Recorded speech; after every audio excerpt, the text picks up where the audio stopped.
ये जो आज मैं बात बता रहा हूँ इसलिए कि आजकल समाज में परिवार में एक आदमी गलती करता है, पूरे परिवार को दुखी होना पड़ता है। इसलिए आज युधिष्ठिर जैसे के जीवन में भी दुख आता है तो विषयी, क्रोधी, कामी, लोभी, ईर्ष्यालु उनके जीवन में तो गलतियाँ होती ही रहेगी और दुख आते ही रहेंगे। तो ये सब से बचना है तो जीवन में सत्संग रखना है। सत्संग, ये अभी युधिष्ठिर आदि आप देखेंगे तो वन में भी सत्संग करते जा रहे हैं। तो तब व्यास जी आ गए और युधिष्ठिर ने अपने दुख की बात सब बताई व्यास भगवान को कि मुझे अभी ये चिंता हो रही है, मैं क्या करूं। तो व्यास भगवान ने कहा, सुखमापतितं सेवेत दुखमापतितं वहेत काल प्राप्त मुपासीत सस्यानामिव कर्षकः। हे युधिष्ठिर, सुख आए तो उसका सेवन कर लेना और दुख आए तो उसका वहन कर लेना। ये जिंदगी है, इसमें सुख भी आएगा दुख भी आएगा। सुखम आपतितम सेवेत दुखम आपतितम वहेत। सुख आ जाए तो सेवन कर लेना, दुख आ जाए तो वहन कर लेना। काल प्राप्त मुपासित सस्यानामिव कर्षकः। किसान होता है वो खेत में बीज बोता है, फिर अच्छी फसल मिले या बुरी वो तो ऊपर वाले के हाथ में होता है। वो केवल बीज बोता है, फिर बारिश अच्छी हो जाएगी, फसल अच्छी होगी, नहीं होगी तो नहीं होगी। वो प्रारब्ध के पर डिपेंड करता है, यानी प्रारब्ध कर्म के ऊपर आधार रखता है कि कैसा आपका कर्म है वैसा फल मिलेगा। और कहते हैं, सुख दुखे ही पुरुषः पर्यायेणोपसेवते न ह्यनन्तं सुखम कश्चित् प्राप्नोति पुरुषर्षभ। व्यास जी कहते हैं कि युधिष्ठिर, दुनिया में सुख और दुख बारी बारी से आते ही रहते हैं। किसी को सुख अंत रहित होता ही नहीं है, सभी के सुख का अंत होता ही है, वैसे दुख का भी अंत होता है। ये जो लोक है, मनुष्य लोक, पृथ्वी लोक, यहाँ जो लोग आते हैं, ऐसा हमारे हिंदू संस्कृति में कहा जाता है कि पुण्य कर्म का फल भुगतने के लिए आदमी स्वर्ग में जाता है, जीव स्वर्ग में जाता है, पाप कर्म का फल भुगतने के लिए नरक में जाता है। और दोनों मिक्सिंग है, आधा आधा कुछ, तो दोनों प्रकार के कर्म भुगतने के लिए ये पृथ्वी लोक में आता है। इसलिए इस पृथ्वी लोक का नियम, स्वर्ग में जाएंगे तो वहाँ सुख ही सुख होगा, नरक में जाएंगे तो वहाँ दुख ही दुख होगा, और इस लोक में आएंगे तो सुख दुख होगा ही होगा।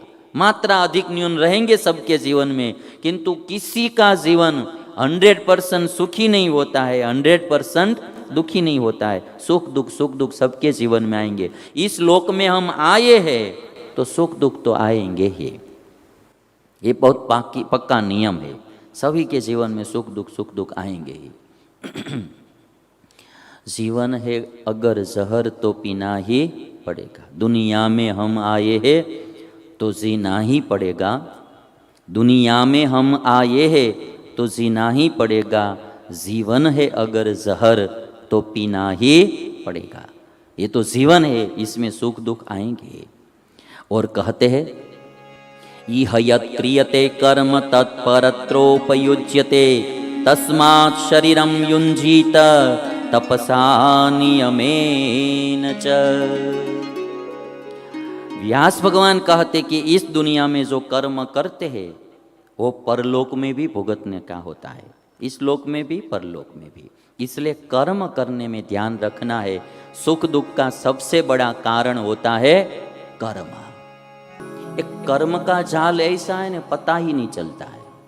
भगवान श्री कृष्ण ने श्रीमद् भगवद गीता में कहा है कि गहना कर्मणो गति ही। कर्म की गति किसी को समझ में आती ही नहीं है। नहीं तो मैं यही सोचता रहता हूं कई बार कि इस दुनिया का मतलब क्या, ये दुनिया का प्रयोजन क्या है।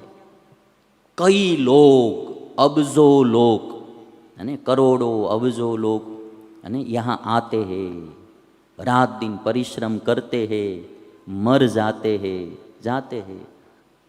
कई बरसों से दुनिया चल रही है, इसका फल क्या? आप कभी सोचो, इसका प्रयोजन क्या? कभी तो सोचना।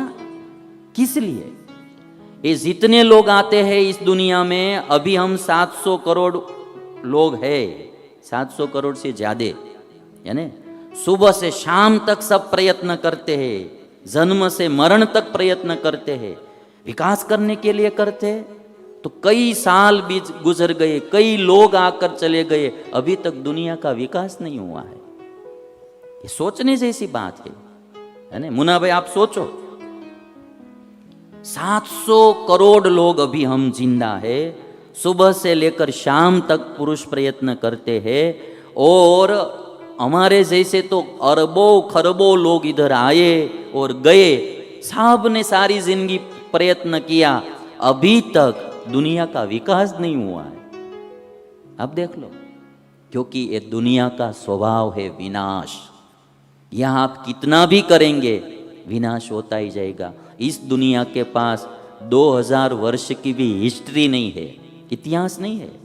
जो कुछ है वो भी गड़बड़ी वाला है, वो भी शुद्ध और स्पष्ट और बिल्कुल सच्चा नहीं है, उसमें भी मिलावट ही होती है। एक भाई इतिहास लिख रहा था, बहुत प्राचीन बातें का संशोधन कर करके वो किताब लिख रहा था। एक दिन उसके घर के समीप में ही वो छत पर बैठा था और नीचे बाजार में किसी का मर्डर हो गया, और वो भी ऊपर से देख रहा था।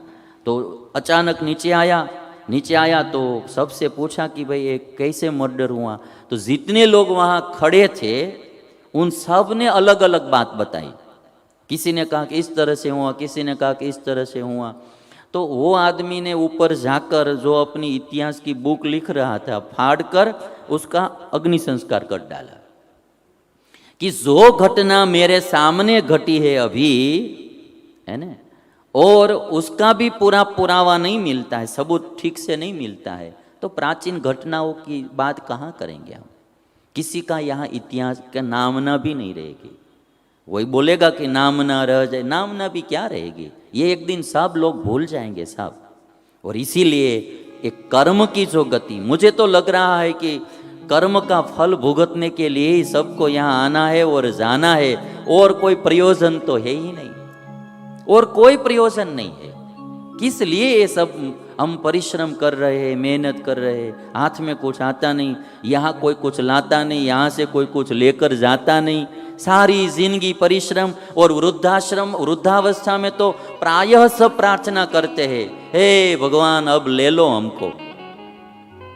और अभी कल एक दादा ने मुझे फोन किया, स्वामी जी भगवान से प्रार्थना करो कि अब मुझे यहाँ से ले जाए, कोई ख्याल रखते नहीं है परिवार में, और अब जिंदगी में जीने की बिल्कुल इच्छा नहीं है। सारी जिंदगी परिश्रम करने के बाद भी यही होगा कि अब मर जाए तो अच्छा है, इस दुनिया में कोई सार नहीं है। तो सोचना है थोड़ा। मीराबाई ने गाया है, उद्धव जी कर्मान की गति न्यारी। मुझे तो कई बार ऐसा हो रहा है कि ये दुनिया, हम अकेले का सोचेंगे ना तो कुछ अलग बात आएगी, किंतु सारी दुनिया का सोचेंगे, ये दुनिया बनाई क्यों? दुनिया बनाने वाले क्या तेरे मन में समाई, काहे को दुनिया बनाई? तुमने ये दुनिया काहे को बनाई? ये दुनिया क्यों बनाई? इसका फल क्या है? हम कभी सोचते नहीं है। हम भी दुर्योधन की तरह सबकी देखा देखी में चले ही जा रहे हैं, एक जा रहा है तो दूसरा, दूसरे के पीछे तीसरा। क्यों है ये सब, वो कोई जानते नहीं है। एक कर्म की गति किसी को समझ में आई ही नहीं है आज दिन तक। ऐसी कर्म की गति होती है, पता ही नहीं चलता है कुछ भी। और इसीलिए हम भाग्य बोलते हैं, प्रारब्ध बोलते हैं, या ईश्वर के हाथ की बात, वो किसी के समझ में आती ही नहीं है। कभी कभी ऐसा लगता है कि हम अच्छा जीवन जी रहे फिर भी दुख क्यों आ रहा है, पता ही नहीं चलता कहाँ से दुख आता है। और कोई लोग होते हैं तो अच्छा नहीं जीते तो भी सुख ही सुख होता है। कर्म की गति किसी को समझ में आती ही नहीं है। और इसीलिए आज व्यास भगवान ने कहा कि ये जो प्रारब्ध कर्म होता है वो सबको भुगतना पड़ता है। कभी न कभी कोई ऐसा कर्म किया होगा, उसका परिणाम आज भुगत रहे हैं, तो वो परिणाम तो इसको ही प्रारब्ध कर्म कहते हैं। भाग्य जो हम बोलते हैं, लक अनलक, वो और कोई चीज नहीं है।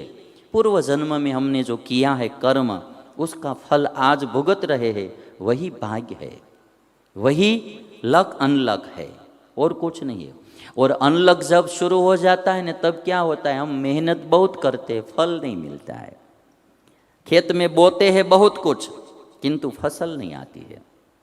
और जब पुण्य कर्मों का फल उदित होता है, तब ऐसे ही कहाँ कहाँ से आने लगता है सब कुछ, पता भी नहीं चलता है। इसको ही प्रारब्ध कर्म या भाग्य कहा जाता है। ये जो बुरा कर्म का फल होता है ना, पाप कर्मों का फल इस तरह से होता है। हम कितना भी पानी डालते रहे, सिर पर नहीं आएगा। नहीं, कितना भी पानी डालते रहेंगे, मेहनत करते रहेंगे, सिर पर नहीं आएगा, कहीं चला जाएगा, पता भी नहीं रहेगा। और इस क्लिप में से दो चीज सीखने की है कि कभी कभी पानी हमारा होता है, कोई बीच में से लेकर चला जाता है। हमको लगेगा कि मेहनत हम करते हैं, किंतु फल क्यों नहीं मिल रहा है। ऐसे कोई आ जाते हैं लोग, लुटेरे, घोटाले करने वाले, तो कहीं से लेकर चले जाते हैं, तो हमारे हाथ में नहीं आता है, तो फिर वो भी भुगतेगा उसका परिणाम एक न एक दिन।